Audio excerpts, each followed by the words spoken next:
മൂപ്പിച്ചെടുക്കാം. പിന്നെ ചേർത്ത് കൊടുക്കേണ്ടത് ചെറിയുള്ളിയാണ്. എല്ലാത്തിൻ്റെയും കറക്റ്റ് മെഷർമെൻറ്റ് ഞാൻ ക്യാപ്ഷനിൽ കൊടുക്കാം കേട്ടോ.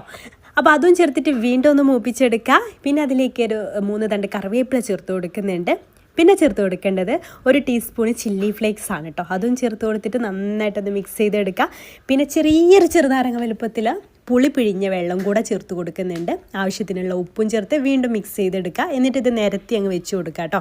വറ്റിച്ച മീനെടുത്ത് പൊരിച്ച് കഴിച്ച് നോക്കിയിട്ടുണ്ട്. ആ ഒരു ടേസ്റ്റാണ് കേട്ടോ ഈ ഒരു മീനിന്. കാരണം നല്ല പുളിയൊക്കെ പിടിച്ചിട്ട് അടിപൊളിയായിട്ടാണ്.